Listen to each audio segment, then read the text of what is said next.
One thing I thought I would never see in 2020, okay, there's been a few, is a protest over the post office. It is literally the most loved brand in America out of like 2,000 brands and organizations. But like everything else this year, the post office got politicized. The president is running this post office like a business. He's running it into the ground. The man sitting before this committee today is not who the Democrats have villainized him to be. Might it be politics? Might it be the election coming up? The mail's a big deal to a lot of Americans who count on it for medicine, paychecks, and now more than ever, safe voting. Just listen to the calls for help we've been hearing from postal worker leaders about your letters and packages. We've only known one thing to do, is get the mail out. Now we have to slow down and being micromanaged. It doesn't sit well with us. People are just getting upset 2, 3, 4, 5 days later. Some people didn't get their mail for a week. So are we talking widespread problems or mostly partisan hyperbole? We're putting the Postal Service to the test. NBCLX, along with NBC owned stations across the country, conducted an experiment this month, sending more than 150 first-class letters across a dozen major markets. It was an unscientific way to see how long it might take to get ballots delivered. They all went in the mail on August 14th, one day after President Trump told Fox Business he wanted to limit mail-in voting by blocking a USPS bailout. If we don't make a deal, that means they don't get the money. That means they can't have universal mail-in voting. According to the post office, first-class mail should arrive within 1 to 3 business days. 88% of our letters met this metric. Almost all the others arrived within the week. A good sign your ballot will get delivered in a timely fashion. Despite some of the Capitol Hill criticism for the president's new hand-picked Postmaster General. After 240 years of patriotic service delivering the mail, how can one person screw this up in just a few weeks? There was that sudden drop in postal performance this summer that new Postmaster General DeJoy couldn't fully explain. He suggested COVID callouts and temporary truck disruptions were to blame.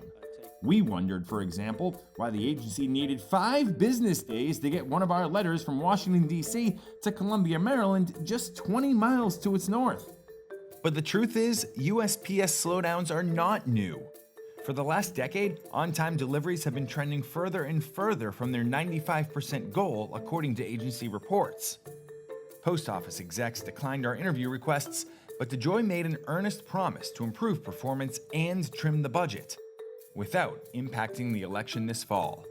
If people vote within 7 days of an election, are you highly confident that those ballots would then be received? Extremely highly confident. We will scour every plant the day, each night leading up to Election Day. Postal reforms are needed, but watchdogs say politicizing the post office, the Postal Service, is a joke.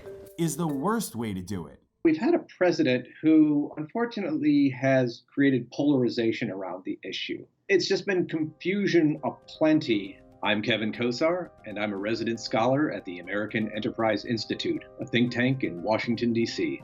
He says the post office probably doesn't need a bunch of new money to get ballots delivered.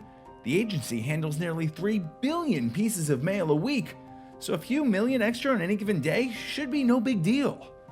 But turning America's most loved institution into a political football is. The concern for me lies with the distrust being sowed, that people are afraid to put their ballots in the mail, and perhaps they won't vote, and therefore they'll be disenfranchised. 88% delivery within 3 days and 99% within a week is still pretty good.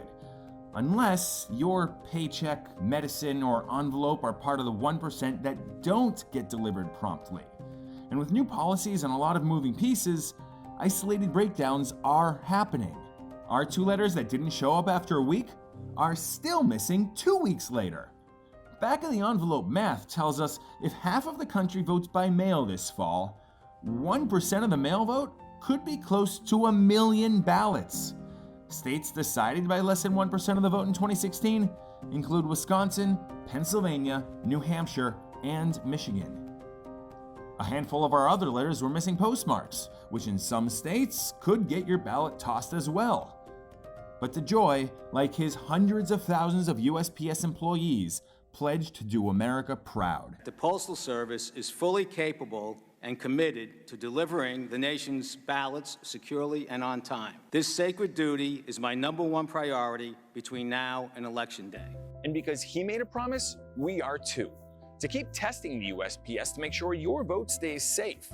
We'll repeat this experiment each month leading up to the election. But don't wait for us.